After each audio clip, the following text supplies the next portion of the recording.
everybody, my name is Rachel and welcome to my channel Kalamata. Today I'm going to not be talking about books. It is time for another episode of What I Made. I haven't done one of these in over 3 months, mainly because I've just been very busy. It's been a hectic time, but I have still been crafting, I've been knitting, I've been spinning up a storm, and I have plenty of stuff to share with you guys today, so let's get into it. I've been really looking forward to making this video, and it's probably gonna be pretty long, so get your tea, get your coffee, let's dive into it. Let us begin not with the largest, most time-consuming projects, but the most fun one.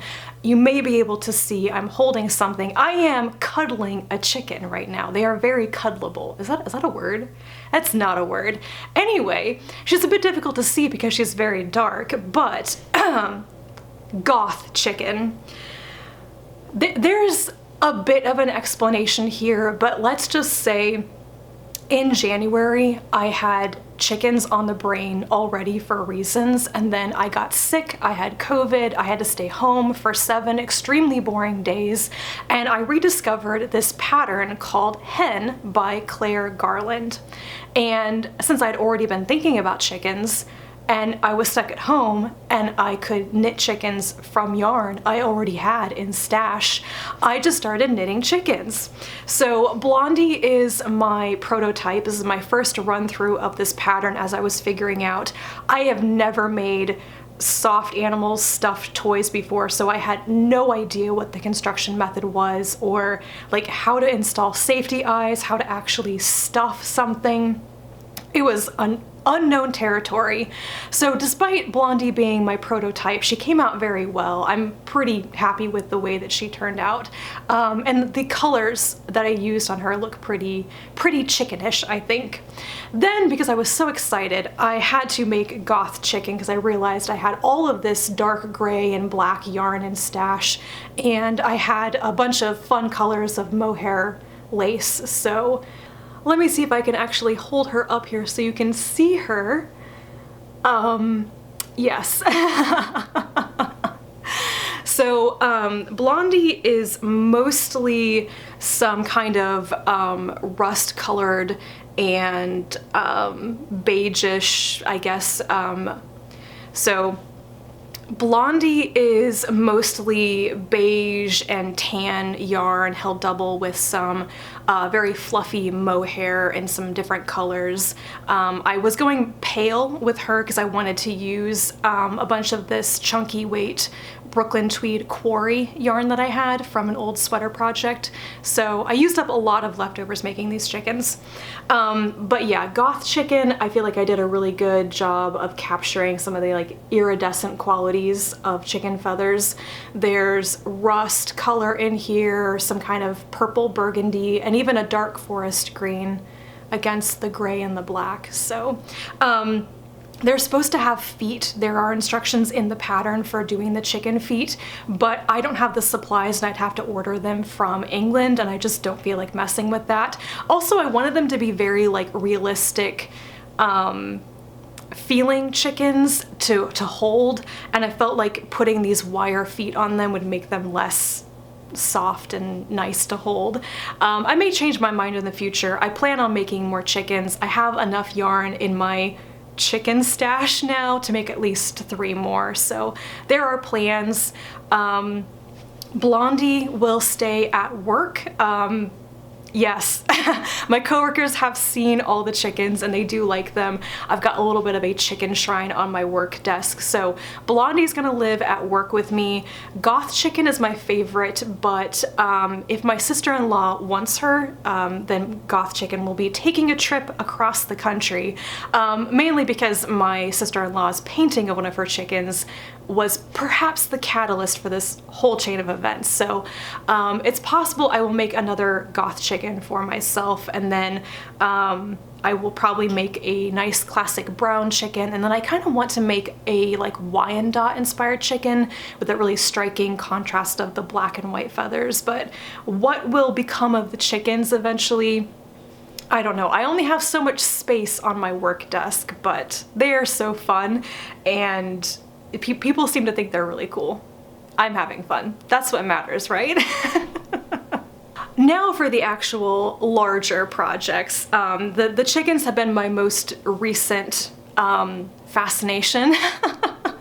So now, harking back to October and November and what I was working on then, we have my big shawl.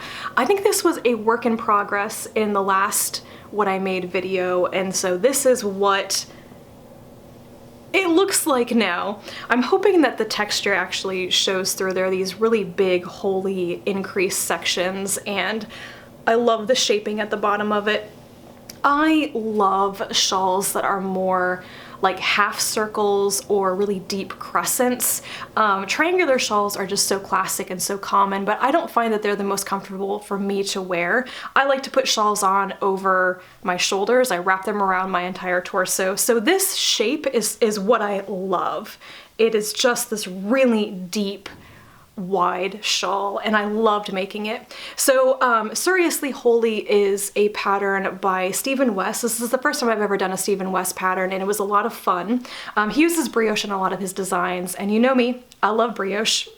So it was actually a lot of very plain two-color brioche knitting. There were some shaping rows, especially for the border, that required a bit more concentration and actually counting stitches. But for the most part, it was just brioche back and forth, and that is my happy place. I think when I talked about this before, I mentioned that I had a particular vision for what this would look like. I wanted it to be a like October, almost Halloween inspired shawl. I wanted to use this really cool variegated hand-dyed yarn. This is the colorway Pumpkin Latte, I believe, from the Sheepyshire. Love the colors so much. And I paired it with a fluffy sport weight alpaca yarn, not Surrey alpaca lace, which is what the pattern calls for, but an actual plied alpaca sport yarn. And the colors came out exactly the way I wanted them to, and the texture, the feel, that contrast between the very sleek single ply main color and the very fluffy, slightly heavier weight background color. It just, I love this so much. I love wearing it, and I think that I would love to do something very similar to this, but in like a worsted weight, like a really super squishy worsted weight brioche shawl would be amazing. So part of me wants to like take this pattern and just start knitting it in a worsted weight and then adjust it to be the size that I want with the shaping that I want. I'm not sure if I am good enough at modifying patterns to do that, but we'll see, because I love knitting brioche. I love the texture and the squishiness of it. I love the designs you can do with it. It's so cool. So yeah, this was the biggest project that I finished, and I actually finished it the very, very beginning of November, I think, right before I got super busy and doing a bunch of really big projects kind of fell off of my radar. The other larger project that I finished is what I'm currently wearing, and I'll stand up and hopefully the color will blow out a little bit so you can actually see it. This is a modification of the Pelto collar pattern by Ansah. There we go, now you can actually see what it looks like. So this is actually supposed to be a collar that wasn't seamed up the sides, but when I was about halfway done knitting it, I realized that it would fit my torso if I wanted to seam it, so I made it longer. So it hits right above my hip bones, and then I seamed it up the side with just mattress stitch, just kind of eyeballed it. I made a mistake when I was casting on the stitches for the back of the neck. I cast on like 6 fewer stitches, so I ended up including those stitches by doing some increases for a little bit of armhole shaping, just because I didn't want to rip back 6 inches of knitting to correct my mistake, and I think it worked out fine. I have worn this so much. I'm really into the idea of vests now, and I think that they're like a trend at the moment, so there are a lot of new vest patterns hitting Ravelry and stuff, and I want to make them all. But it's been really nice to wear this over a lot of my like work clothes. Like I can wear this to work and it just like, nobody noticed that it was handmade until I told them. Anyway, so I love this, and I've gotten a lot of wear out of it. I do think that like it isn't springing back as much. There is kind of a modified brioche back, and I've noticed it kind of flattens down. It doesn't puff back up. So I've been wearing it a lot, and the puffiness of the stitches and stuff has been kind of squished. And I think that's probably normal. I suppose that if I like wet block this again, that would help a lot, but I don't really need to.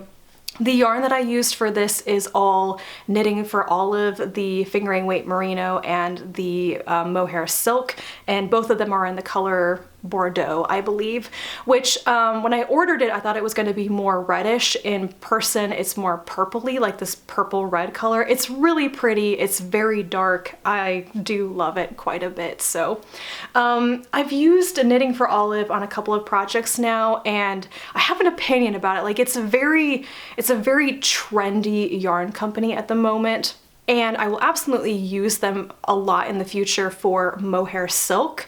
They've got a really fantastic color range of mohair, a lot of neutrals, and a lot of colors that I've been looking for that I can't find from other manufacturers or yarn companies or whatever. So I will use them for their mohair silk because I think that it is extremely comparable to all other mohair silks that I've seen. Pretty similar price point and really fast shipping from Denmark. I'm not a huge fan of their merino fingering weight yarn though. It's nice that they come in that same range of matching colors for all of their other yarn lines, but I just find it to not be super pleasant to work with. It feels too rough and thin for merino. It does bloom a little bit when it's wet blocked, but I wouldn't use it just on its own, is probably what I'm saying, but held double with the mohair, it's fine. So that's my thoughts on this particular yarn. I have purchased like 3 different batches of mohair silk from them, so you know that I will be using more of that in the future. So yeah, that is this vest and the yarn that I used for it, and I'm really, really happy with it. I would highly recommend this pattern too. It was really fun to make and pretty darn easy to modify if you wanted to make it bigger or wider. It comes in one size, but it's so simple. If you needed to make it bigger, either the length or the width, you could pretty easily figure that out. Then when I got really busy with stuff, I just started making small things. So I have hats and cowls and socks and stuff to show you really quickly. So let's start with the colorwork ones first. So stranded colorwork has been the only knitting technique that I've ever tried and absolutely failed at. I would love to be able to knit color work. It's so beautiful, but I am terrible at it. And after jumping into color work with some large sweater projects and failing pretty miserably, I backed off of it and I decided I would just practice color work on very small projects until I figured out what worked for me and what didn't. So over the past couple of months, I've started my little color work course, I guess. I purchased Skeindeer Knits hat collection, I think back in 2020, with the idea that I would make like one of each of those hats because they're all color work. I've done one. I did the Ultra hat. I made it for my mom for Christmas, and I want to make another one for myself because it's a really nice hat. But recently I decided to start again with that little idea, and I made 2 versions of the Stonewood hat. So basically one of my major problems with color work is that my gauge is always too loose with color work, and I cannot get row gauge, and that is important. I can always work around my loose row gauge with other projects, but with color work, you're working with a chart, you're trying to do a design, and if you cut out rows, it's very noticeable. So this is my first attempt at the Stonewood hat. I could actually put it on, I suppose. I'm just not a hat person. This is not my favorite kind of like hat shape, but it went really well. It was really good color work knitting actually on my part, but I was getting too long, so I had to cut out some rows at the top and do my own quick crown decrease on it. I did do a second version of this, which I don't have. I gave it away to my dad. I went down a needle size and did the whole pattern exactly the way it was supposed to. I got a little bit better row gauge, but the hat height was a bit too deep for me. It was a bit too loose on my head. This yarn is some leftover Let Lopey that I have from my dad's sweater project. and it's very stiff, so it wasn't good for like a slouchy hat, so that's why I gave the hat away to my dad. He has a bigger head than I do. So yeah, not like my favorite kind of hats. I'll probably end up giving these away, but it gave me a boost of confidence because my tension here was much better. Like there's actually stretch in there. And my stitches are not pulled too tight or wonky, so it's very nice and flat and filled in and everything. And now that I've kind of figured out tension, I'm a bit more sure of how to actually knit color work. I have to start working on fixing my row gauge problem, if I can. So there's that. Then I did one other color work project, which is much more ambitious and came out quite nicely. I think it looks really cool.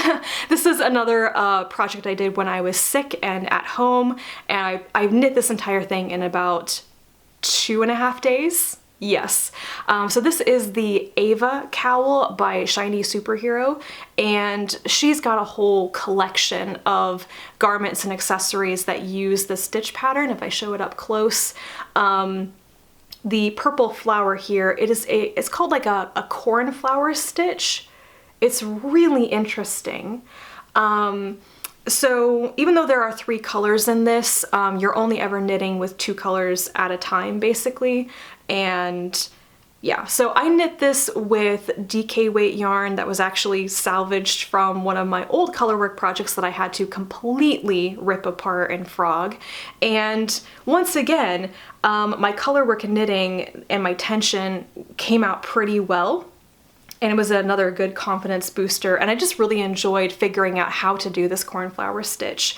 I haven't worn this as like a cowl. I suppose I could because it's been extremely cold here. So this will hopefully go into rotation every day. So yeah, this was really fun. And I might someday want to actually make the Ava sweater using this motif. That is extremely ambitious. But I have proven to myself now that I can do at least small colorwork projects without completely embarrassing myself on the internet, for those of you who actually watch these videos and care. So there you go. I have to take a tea break now because my battery died and also my tea is going cold. This is the story of my life. Resuming with a couple more small things, I have another hat. It looks like a square. I wanted some really squishy plain brioche knitting after I finished the Suriously Holey shawl, and I needed something like stupid simple because that was the week that I started my new job and I was brain dead. So this is called the Brioche Cat Hat. It is a free pattern on Ravelry. And you just knit a tube and then you do a 3-needle bind up at the top, and it's supposed to like simulate the cat ears. I don't think I got this one quite tight enough, but that doesn't matter. It does fit. Will I ever wear this hat? Probably not. Well, if it gets really, really cold, I probably will, but I knit this with leftovers from stash, mostly some stranded dye works colors that I had left over from other projects, and the inside color, the background color, is just gray yarn left over from projects because I've been using so much gray fingering and sport weight yarn. So I guess, like, I think it actually looks pretty nice. I like the colors and the marling effect, and it was really fun to knit, but will I ever wear all the hats that I make? No, because I don't like wearing hats. I know I keep saying this, but I think I look stupid in them, and I wear them only out of necessity. But they are fun to knit. I just need to find like a hat-obsessed person in my life who will take all the hats that I make. I have also thought about making headbands instead of hats. So I made a headband. It's probably very difficult to see it with the lighting today, but this is some very bulky weight yarn that I spun back in October, I think. This is the Creepy Corriedale collection from Paradise Fibers in the color Werewolf, and I had like 85 yards of it, and I was looking for a project that would take 85 yards of a super bulky yarn. So I think this pattern is called the grain headband, and it's another free pattern. I've actually worn it. I actually quite like it. I knit the whole thing in an evening, but I made it too long. Like, I was in the groove doing like the slip stitch pattern, and I knit it about 2 inches too long, so it's very loose on my head. I should take about 15 minutes to unpick the seam, rip out 2 inches, and then reseam it. It won't take very long. I just have put it off. So that is the very quick headband that I made with a little bit of a twist in there. And yeah, we'll see if I make more headbands in the future. Now that I realize how exactly to measure my head, I can make some that actually fit. The last 2 small things that I've done are both socks. I've just kind of gotten my sock knitting mojo back, I guess. So these first pair of bright yellow socks you have probably seen before. I had just started them in my last episode. These are, and I will get it right this time, the Wafer Crunch socks by the Crimson Stitchery, and I really love how they came out. They're supposed to be kind of like lacy summer socks. They're a bit longer than I thought they were going to be, but I made them per the pattern. And I intentionally chose this bright yellow like marigold yarn for it because of the summer theme, and it's just completely unlike me. The yarn is Spinning Tales of Fiber in the color Hollywood Star, that's it. I think it's from Chelsea's Creek collection, and I did buy the yarn specifically to make these socks, I think almost a year ago now. So they are done, and I've got a sizable amount of this yarn left over. I don't know what I'm going to do with it, because once again, it's not really a color that I will wear a ton of. Like, I will have 1 pair of yellow socks for the summer or winter, whatever. So we'll see what I use the rest of the yarn for.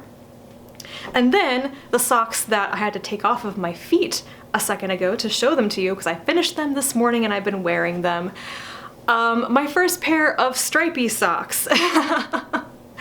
Back in 2020, I started trying to develop a like vanilla sock recipe for my own feet, just like whenever I wanted to knit vanilla socks, what would I do? And I like really long socks. I'm a knee-high sock person, so I wanted to figure out really like what my stitch gauge is, how many stitches to cast on for socks that would fit my feet well, and then how long I could knit the socks and not run out of yarn. Basically, like, how long of socks can I get out of a 100-gram skein of sock yarn?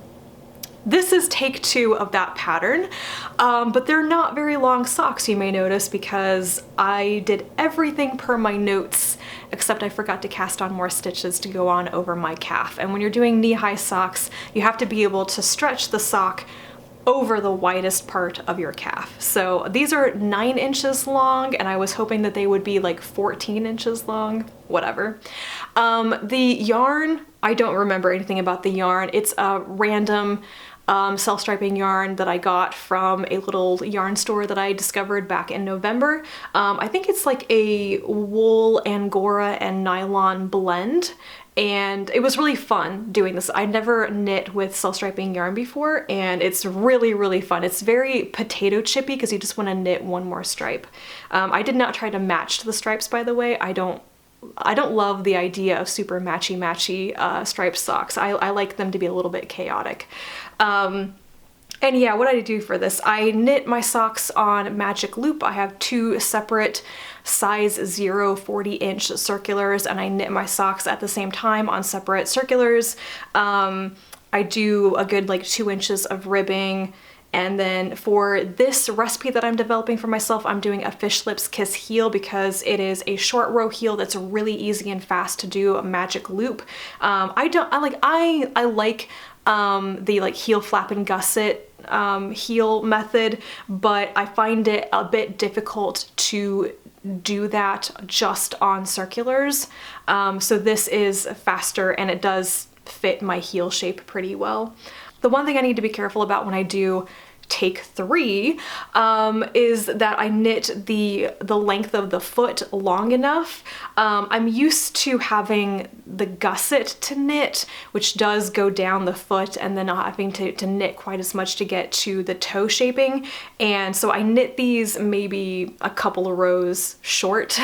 They will stretch out and work just fine, but I kind of forgot that little bit.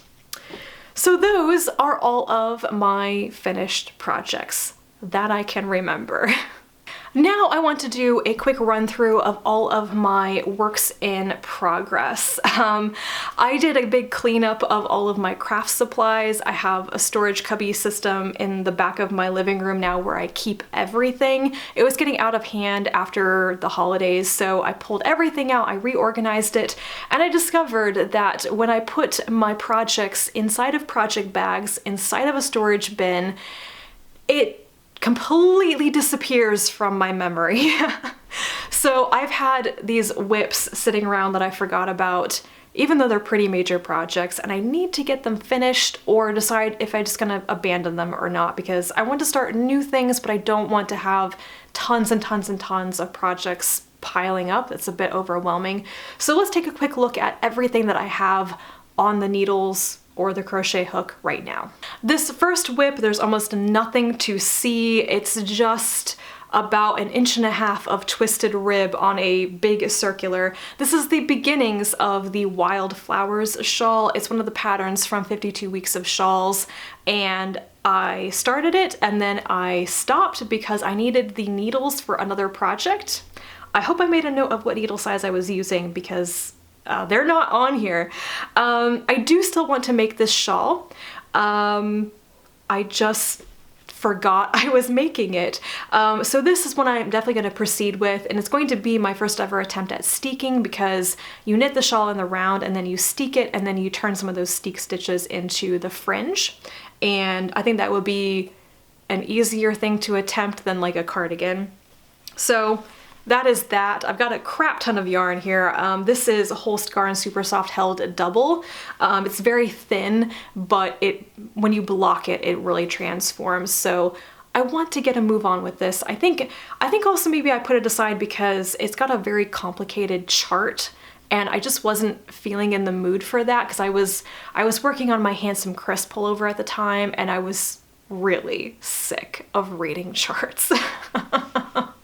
But hopefully you guys will see more of this in the near future. This next one is a large project that I'm probably about halfway done with, actually. It's very difficult to show because it's pure black, but this is the Kalamata cardigan.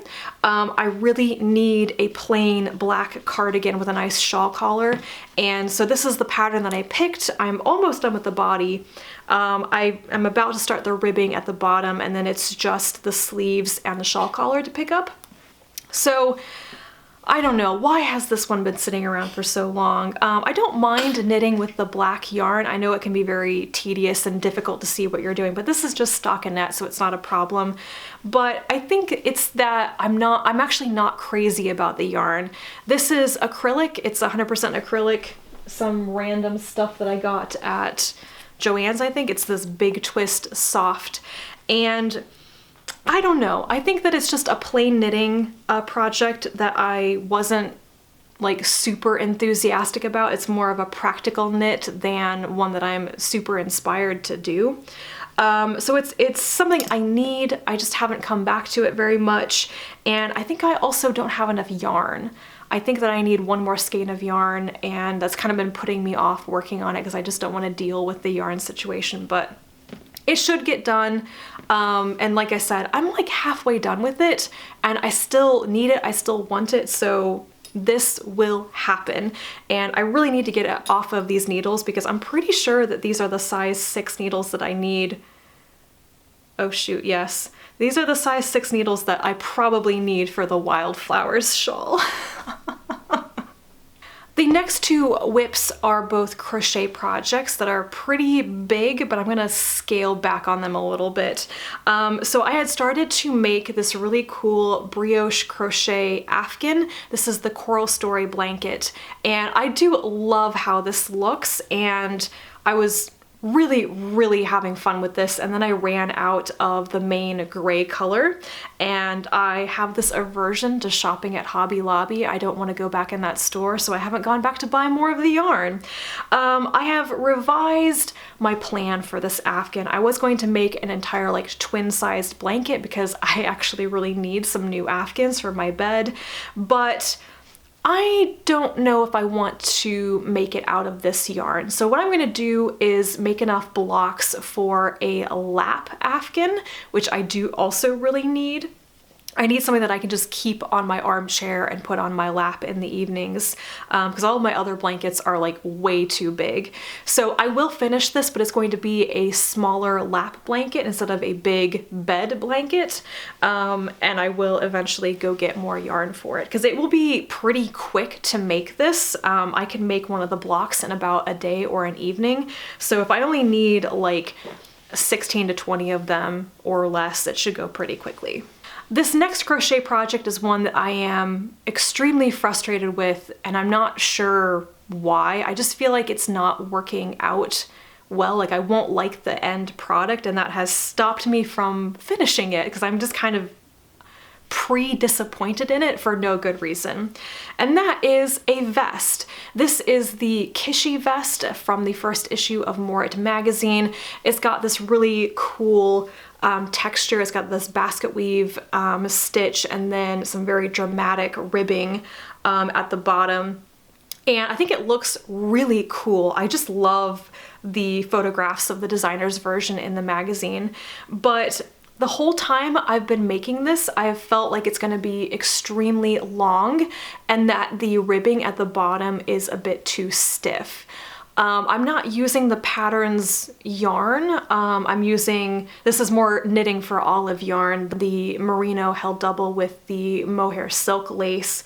And it's really lovely, but I think it's a bit too stiff in the ribbing, and I haven't done a swatch test to block it to see if it'll be better.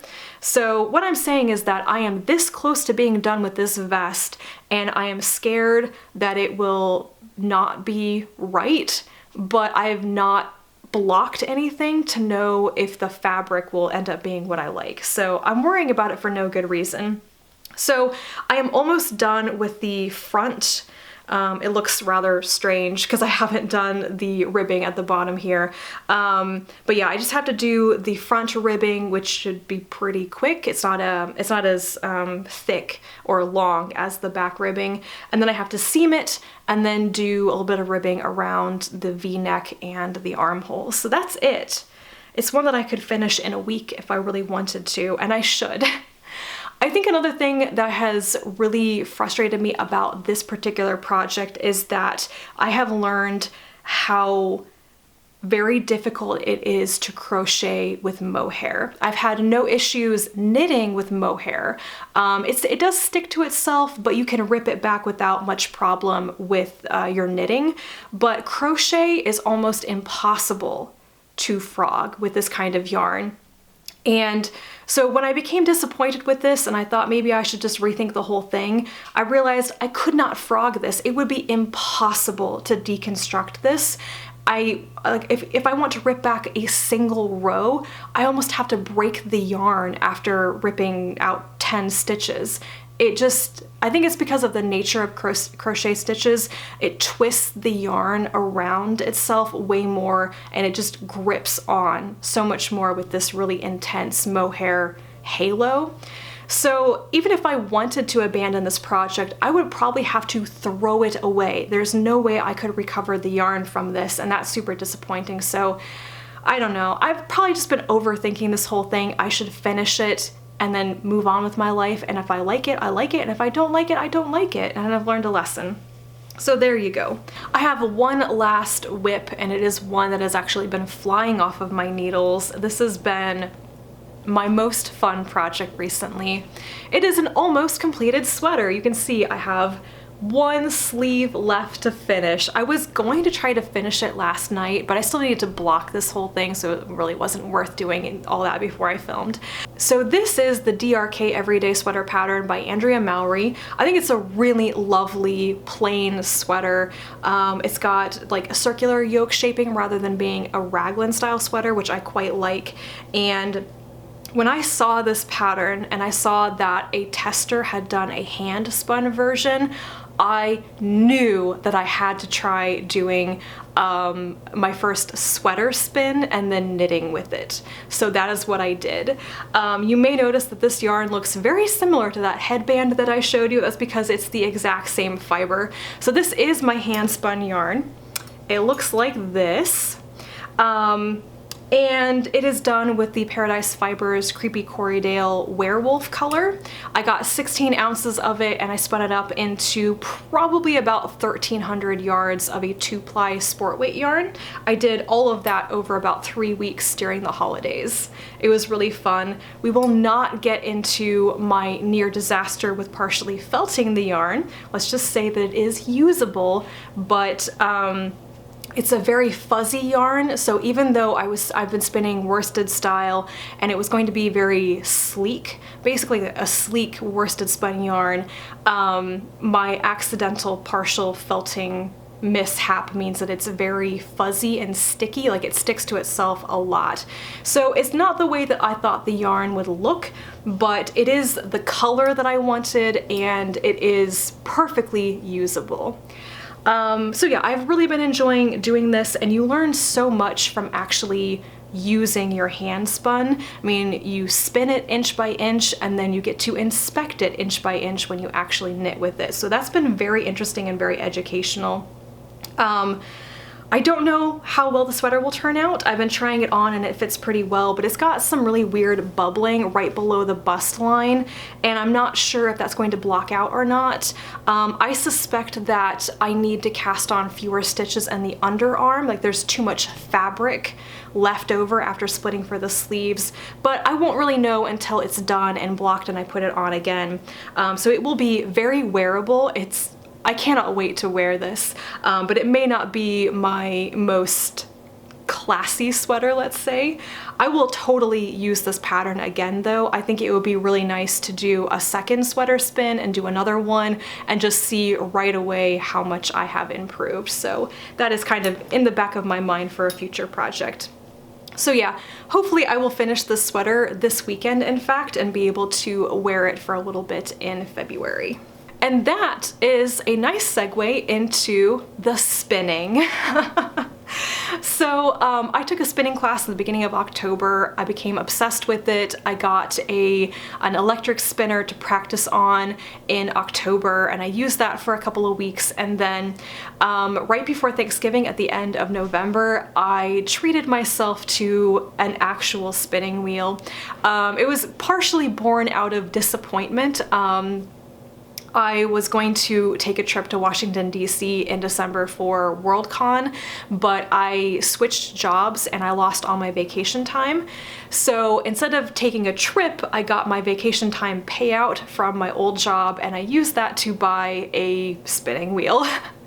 So it's not here right with me, it's actually in another room. I used to do everything in my living room, but I finally got my second armchair and I had to move all the spinning setup into my office. So I will insert like a picture or a video here. I tried to take some footage of me using the spinning wheel when I was spinning up some yarn. I'll show you in a second, so that might be a good way of showing you what it does and everything.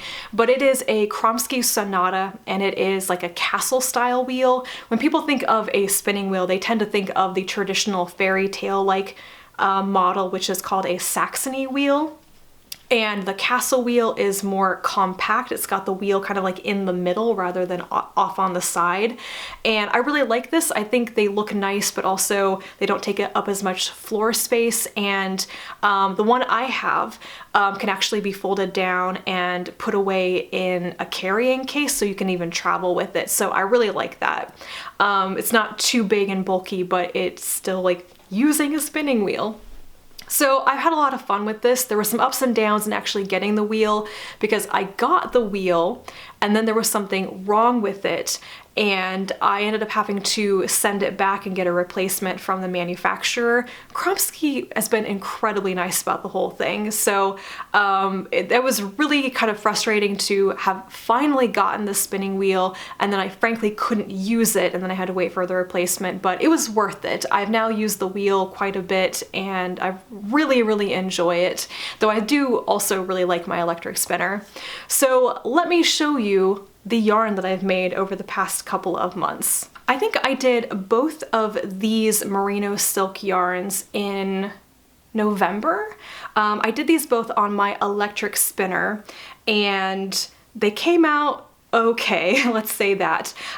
So these are both 2-ply DK weight yarns, though the blue is like a proper DK weight and this purple is more light DK weight. It's not quite a sport weight, but it's not quite a proper DK weight.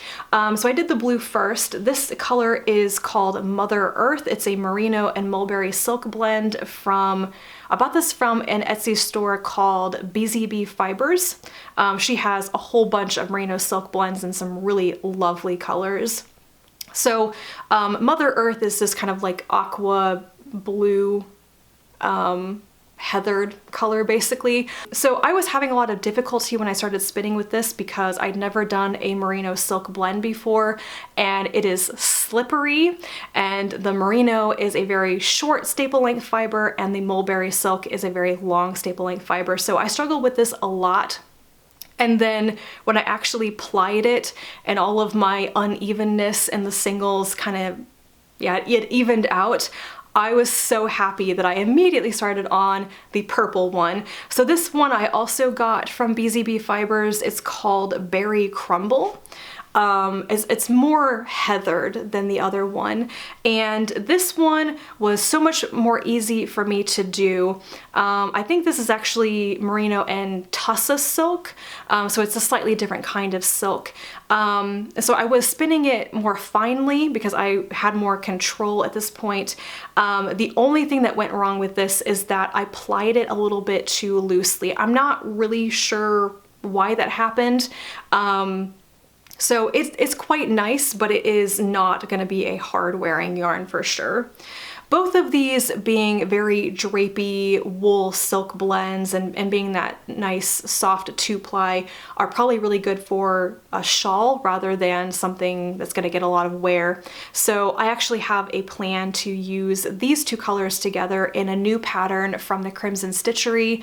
I don't remember what it's called actually. It's part of her collection that she did with Aroha Knits, so I will put the information probably in the description down below, but I plan on using these two colors together with some mohair yarn for that project. And yeah, I've been looking for a shawl pattern to use these two colors together in, and I'm hoping it will actually work out. Okay, and now we get into the stuff that I have been making on my Kromsky Sonata, the actual like traditional spinning wheel. So at Christmas, I started working on this yarn. Wow, it looks very neon on the camera at the moment.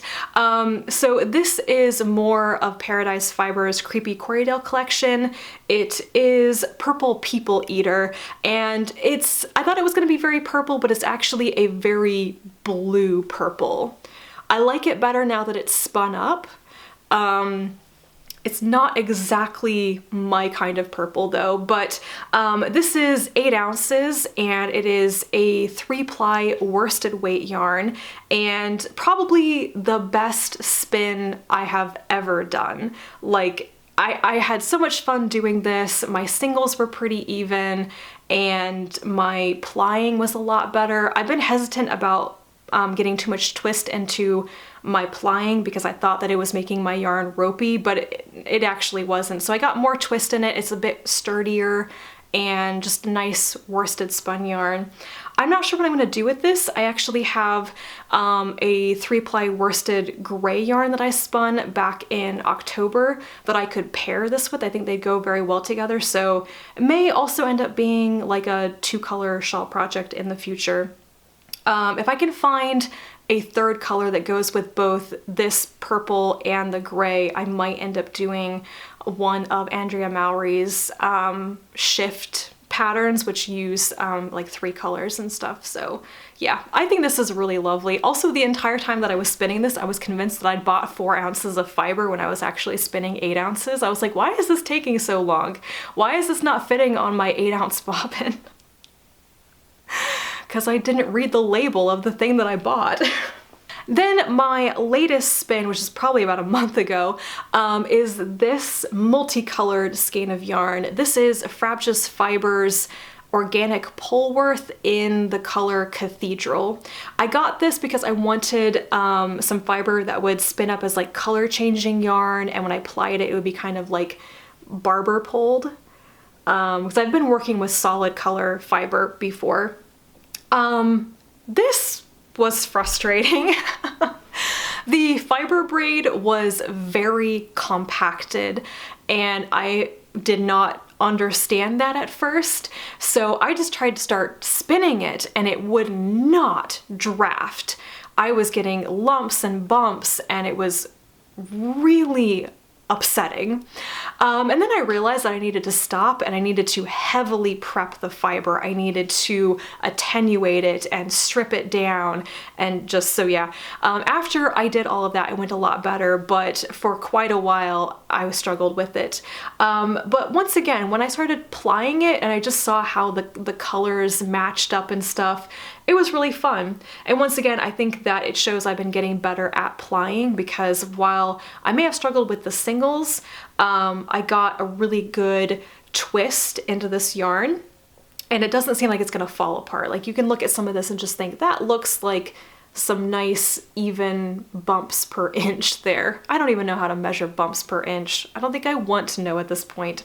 Anyway, this is done, and I think this is another DK weight 2-ply yarn. I don't remember what my measurements were. So also I quite like Polworth. It's kind of similar to Merino and it's got that shorter staple length. It's very soft, but this has got sproing is what I want to say. It's very puffy feeling. I was thinking that I needed to get more and more twist into it, but it actually held together very well. And it always stayed soft and squishy. And I love the way that it feels. So I'm hoping that that is just the way that Polworth is, and that if I go get some more, it'll be like this, because I could use this for something in the future. I am going to be doing some educational stuff with my spinning in the beginning of this year, actually. I just jumped into doing like big spins and just winging it and trying to get a feel for what spinning is like. And then I realized that if I want to spin to knit or to crochet, if I want to spin for specific projects, I need to learn some things properly so that I won't be disappointed in the future. So right now I am working through 2 courses on spinning from the School of Sweet Georgia. I decided to invest in a monthly subscription to their online school, and I'm doing the sheep breeds study course, which is all about exploring different breeds of wool and their properties and how to spin them and everything. And then I'm also doing the Spinning Up a Level course, which is all like, it hits on a lot of the basics of spinning, but also more details about different like drafting and spinning methods and how to ply and everything. And I think that's gonna give me a much better toolkit for knowing how to spin certain fibers when I come to them, and therefore being able to plan my spins with more specificity, if that makes sense. So I feel like I've assigned myself a lot of homework, but I do find this kind of thing to be pretty fun, and the whole like self-directed learning and being able to follow along with the video courses and everything is actually a lot of fun. So that's what I've been doing. I've taken a break from doing just long fun spins, and I'm trying to actually do my homework right now. That being said, I have amassed a a medium-sized stash of fiber already, so at some point I gotta start spinning that and planning what I want to do with it. Okay, so what am I going to be doing next? Aside from trying to finish all of my current whips that I just showed you, I'm really itching to cast on a couple of specific projects, and I'll probably let myself start doing that now while I'm really excited about them. So like I said, I wanted to use this handspun yarn for a shawl project. It is the Bundle of Stars shawl by the Crimson Stitchery, and there are a pair of fingerless mitts that match. I think they're called like Starlit Sky or something like that, and I have both of these patterns and I want to make them. I'm gonna do the shawl first, and if I have enough leftover yarn, I will make the mitts to match. And like I said, this calls for mohair, and I have some blue and purple and like off-white mohair that will go with this for this project. So that should actually be a pretty fast and fun knit, and for some reason I'm all about knitting with mohair right now. Speaking of which, the other two projects that I really want to cast on, one is the Driada sweater. I don't remember the designer's name, but it is done with Knitting for Olive yarn, so more mohair and a nice rust color. I'm very excited about the color of this yarn. I really want to make the sweater because I want to wear the color. And then there is the Daydreamer sweater by Andrea Mowry, which I think I showed the yarn that I bought for that many months ago.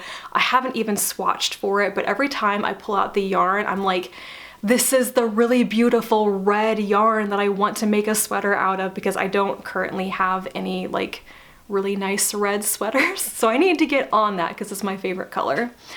And there are many other things, but that's probably it for right now. Oh, and of course more chickens, because there need to be more chickens. And that is, I think, everything that I have to talk about. I'm sure that when I actually edit this, I'll think of something that I completely forgot, but that is plenty for now. So let me know what you are currently up to. What are you working on? What are your next crafting adventures going to be? Thank you so much, as always, for being here and for sharing in the like geeky, crafty love with me. And I'll be back to talk to you again soon. And until then, bye.